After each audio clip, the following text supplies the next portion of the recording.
Hi, welcome to the Recovery Daily Podcast. I'm your host, Rachel Abbasi, and I'm a grateful recovering alcoholic and stroke survivor. And I hate to cut this short, but I made a mug cake from scratch a few moments ago, and I want to eat it. And I didn't want to eat it before the podcast because I didn't want to have chocolate in my teeth. So, no, I'm not going to rush, but hopefully it'll still be warm when I'm done. Today I want to talk about step 8. And I want to talk about, I guess, how I felt during this whole process for step 8. Step 8 is making a list of those that we have harmed through our drinking, through our obsession with alcohol, and we become willing to make amends to them all. This stuff is very anxiety inducing when you first get sober. And I couldn't help but look at, it was hard enough to look at step 4, where I'm making a list of, all of these people that I'm pissed at, and then talking to somebody about it, because that's usually it's stuff that I didn't want to talk about. That's why I'm pissed, because I'm not talking about it, because I'm not letting it out. And then later on, we get to 8 and 9, which is now we're actually taking some responsibility. And that's really scary. That's really scary. No matter what, you really can't compare to others in this phase of your recovery, really ever. I found it good to compare in, meaning wherever I could relate, like grab a hold of that. But comparing out, meaning, well, that didn't happen to me, so I must not be that bad. That's not healthy, because everybody's going to have a different experience. It's the same disease, but our experiences are different. That's why we can learn so much from each other. So there's also this, so that scary part is, we have to make the list and everything, but what I couldn't help looking forward to was this, not looking forward to it, but meaning looking ahead to it, was becoming willing to make amends to them all, because that means I'm making amends next. And that's scary. So because I can't live in today early in sobriety, I couldn't think of just what I need to do today. I'm thinking of what I need to do next. What's next? What's next? Just like I was talking about yesterday, like I've achieved this. What's next? Well, in early sobriety, I was looking for what's next before I even achieved, if I even was to achieve what I'm supposed to be looking at now. I was looking 5 steps ahead when I was drinking and in early sobriety. So, I mean, I have to say this, what I didn't mention yesterday, I guess, is this is a huge progress for me to just be looking at what's next when I achieve what I just achieved now, progress, not perfection, we say. So this step is not, it's not just taking a look at what we've done and saying sorry.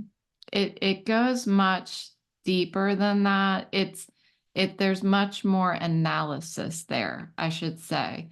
What we want to look at, I've been very coffee today and yesterday. I think it's because we got our ceilings. The seams of our ceilings had to be retaped and sanded and stuff. And I think there's a lot of stuff floating around the house, and I've been very coffee. So I might cough a couple times, but what we want to look at is what kind of harm did we cause the other person or entity or organization? Um, for me, really, it was people. I tried to look at organizations, institutions, or, entities, what harm I may have caused. And I really couldn't think of anything. That doesn't mean that I'm not going to not think of something down the road, because I actually had a memory bubble today of something that I had yet thought about over the past 8 years. Of course, I can't remember what it is now, but the stuff just keeps coming up, and that's good. That's what we want. And it's somebody told me once, like, God, God gives you what you can handle when you can handle it. So, like, in so many different facets, right? When we have something happen to us in our lives, I've heard it from that perspective. Like having my stroke, God gives you what you can handle at the time that you can handle it. I wouldn't have been able to handle this whole stroke thing before I got sober. Um, but also in this aspect, I like to think that my understanding of God lets me remember things at the time that I am ready to handle them. I like to make stuff up like that, and that's fine. It's fine if I'm living in a little dreamland, in a little make-believe world. I like it here. I like it in my make-believe world. So I'm going to do whatever I want. Anyway, so we want to look at how we have harmed people physically, mentally, emotionally, or spiritually. So the types of harm, okay? I just have some examples just to get your juices flowing. If you're not quite sure. And also, just hearing words sometimes will spark an image or a memory bubble in my head that I'm like, ugh, I did that. And again, this isn't about beating ourselves up, but it's about putting together, cleaning out our dark place, putting together a plan and taking action, and just cleaning our side of the street. Okay, so not to jump too far ahead. So physical harm would include any kind of violence, neglect, or reckless behavior. Mental harm would be like, did I cause this person more stress, anxiety, or mental distress through my actions? That's I ran across a lot of those. Emotional harm. Did I manipulate other people? Did I betray people? Or did I neglect the emotional needs of others? And I had quite a few of those as well. And then spiritual harm. Did I undermine somebody else's beliefs, values, or sense of purpose? So those are just some examples.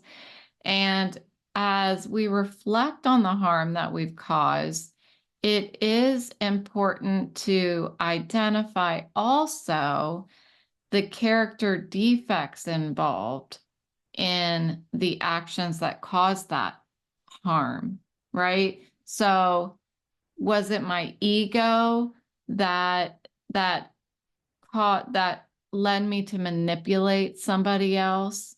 Was I intolerant of another person's beliefs? Or was I insecure? So I ended up participating in some reckless behavior, or fear. A lot of my stuff is fear. And you might find that a lot of yours is fear. It doesn't matter how I dice things up, it always comes back to fear. Always. Even now in stroke recovery, when I'm struggling with these things that I talk to my psychiatrist about, it always comes down to fear. Um, even even if I go back and look at these, was it ego, intolerance, insecurity? To me, what's underneath those? It's fear. Um, anyway, that seems to be the case for me. At least that's the way that I look at it in my life. So by understanding the root cause of our behavior, we can address the defects and work towards genuine change. Um, so some examples of these character defects that may be involved. Ego, did I need to feel superior or more important than somebody? And that led me to hurt somebody or cause harm to somebody else emotionally. Ugh, I can't even tell. We should have a story time, another story time episode because I've got lots of stuff going through my head. Um, Intolerance, lack of acceptance of others' differences that can cause conflict and hurt. I definitely have had issues in the past with somebody having a different opinion of mine about something, um, because I want them to see it my way. But over time, as this caused only arguments, I learned how to say we need to agree to disagree. And I think that happened before I even got sober. I think that was partially just growing up, but I didn't truly start growing up until I got sober. And then insecurity, our feelings of inadequacy can drive us to harm others as a way of deflecting our own pain. And this just reminds me of so many interactions with people at work who were doing a really good job, and I was jealous. I was jealous that they were doing so well because I wasn't getting attention. That's terrible, but I have to admit that. That is just one of my character defects, and it feels good to like say that stuff out loud. It really does. It's kind of embarrassing, but then after it falls out of my mouth, I'm like, there, I said it. I said it, you know? Um, I'm getting honest with myself. What saying this stuff out loud to you guys is a lot of it is about being honest with myself, is hearing myself say these things. That's why I do the podcast and hoping that anything that comes out of my mouth that helps me, since I'm recording it, is going to help someone out there, you.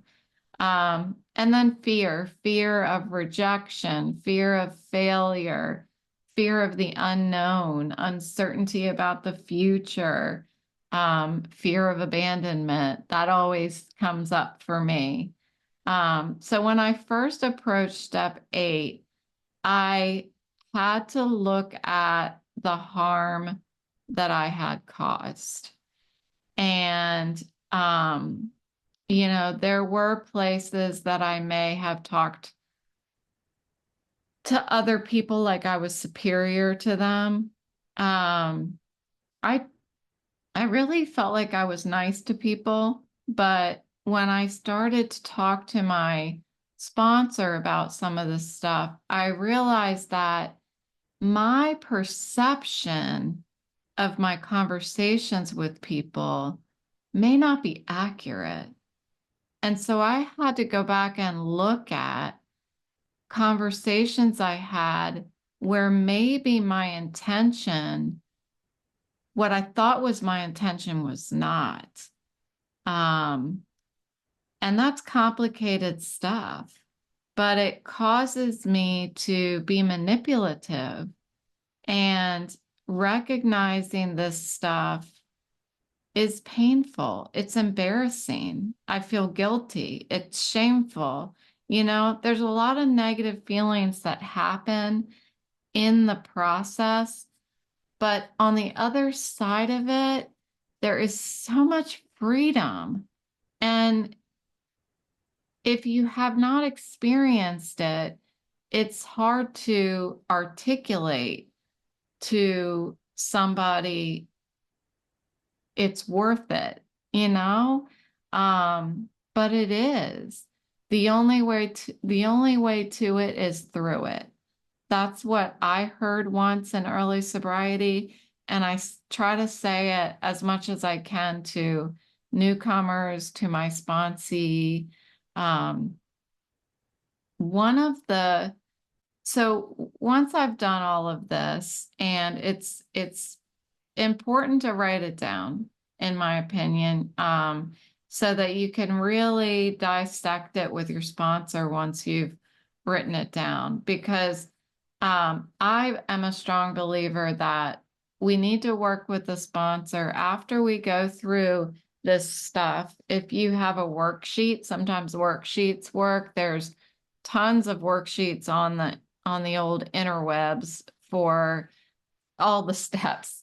And so once you complete all of this stuff and do a brain dump, then going to your sponsor and talking about it, I think is critical before you actually I feel like you need to be approved to go forth and make amends.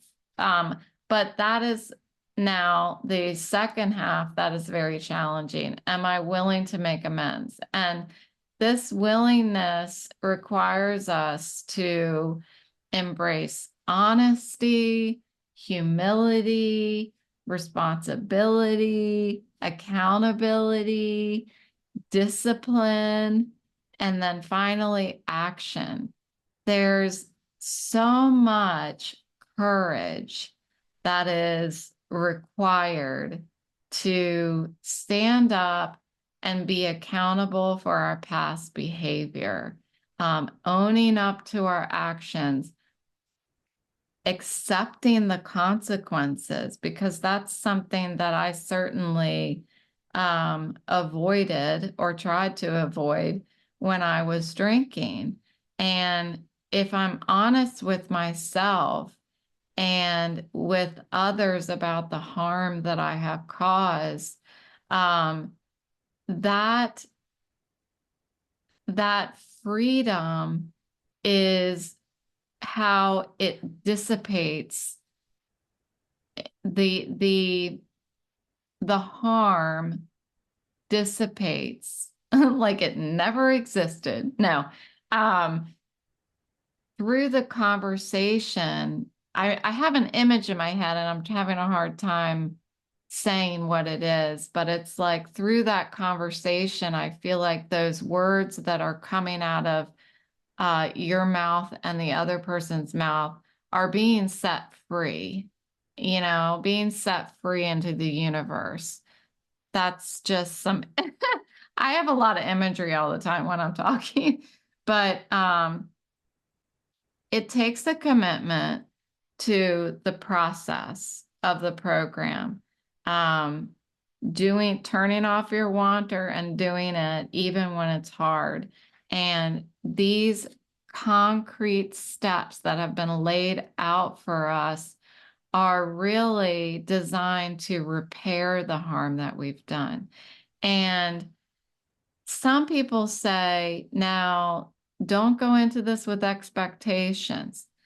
I don't know how to do that. I don't know how to turn off expectations yet. If I figure that out, you will be the first to know, but I haven't quite figured out how to turn off expectations the way that I turn off my wanter, because I have been disappointed with the reaction that I've received when I make my amends. But that's step 9. In most cases, I believe it's been all but 2 people. The amends, my step 9 with everybody was really, really rewarding, super rewarding. The other two people, it really just, it was lackluster at best, we'll just say. I didn't feel like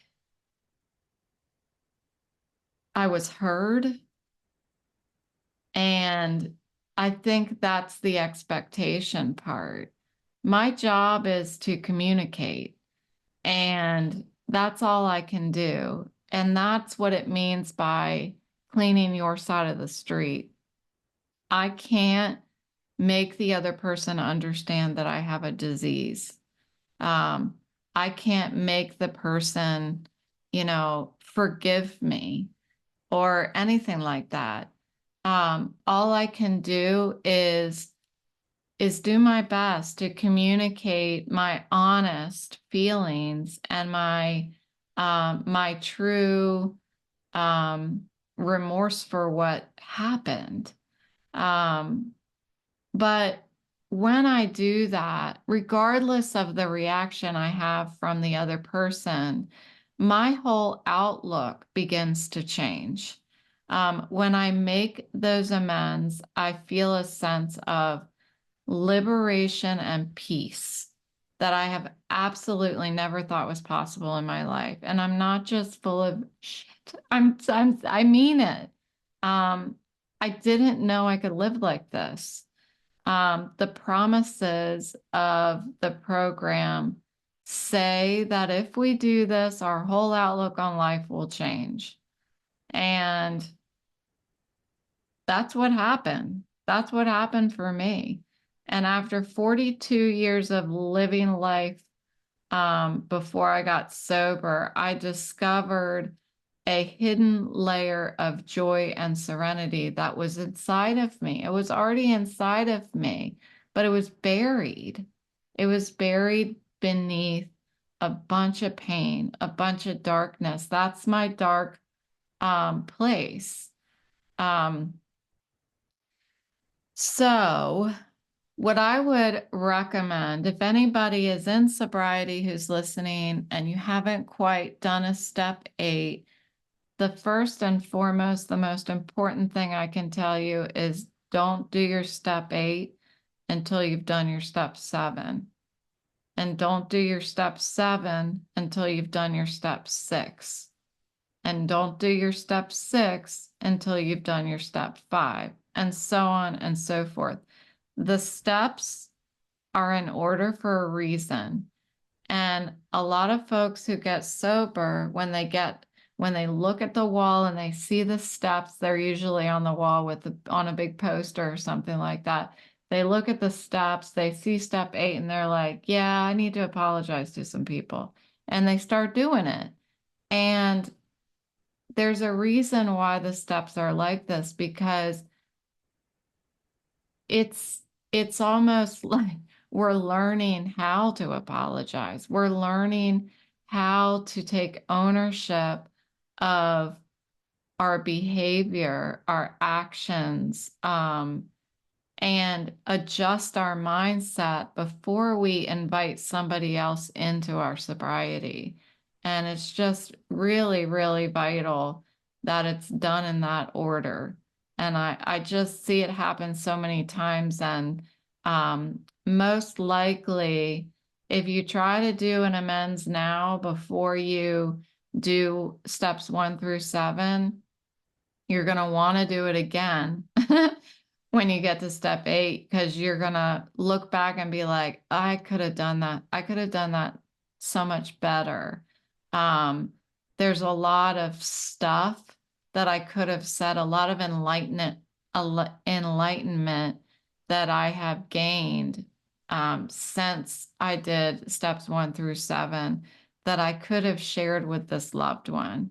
So it's great to have the willingness right in the beginning, but that doesn't mean we need to act on it.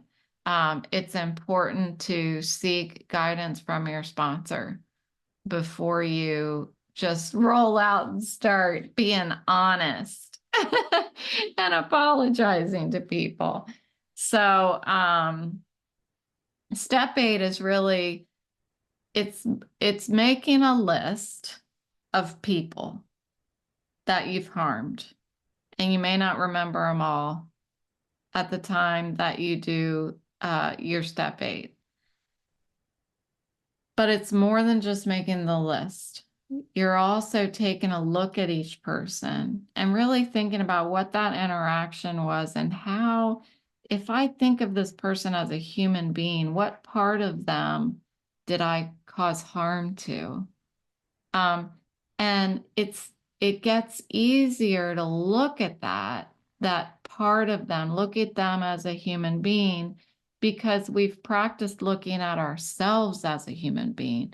We've practiced looking at the fact that we have a physical, mental, emotional, spiritual. We have all of these different fascinating parts inside of us, and they all interact with each other, and it's all part of the beautiful picture of who we are as a human being. And once I can start seeing those pieces of me, then I can start seeing those pieces of other people and moving on past and through all the other steps. I never lose that. Once I learn how to look at everybody and all of their pieces, I'm able to pause and more easily look at, how is what I'm doing affecting this person? So a lot more pauses, and it has really trans-freaking-formed the way that I deal with my relationships. Absolutely. So by doing the work, we open ourselves up to this incredible promise and a new outlook on life. This joy that I talk about that's inside of us that just needs to surface when we clear the stuff away. Step 8 is part of that, part of clearing the stuff away. So thank you for joining me today on the Recovery Daily podcast. My mug cake is still warm, so I'm going to dig in, and hopefully it's good. It can't not be good. It has, I think, 1/4 cup of sugar in it. Eek. And I'm gonna wash it down with a little Coke. That's terrible. That is absolutely terrible. Okay. I don't think I said hi to a stranger today because I didn't leave the house and it was raining. So I'm gonna give myself a pass. Thank you for joining me today, and I'll talk to you tomorrow.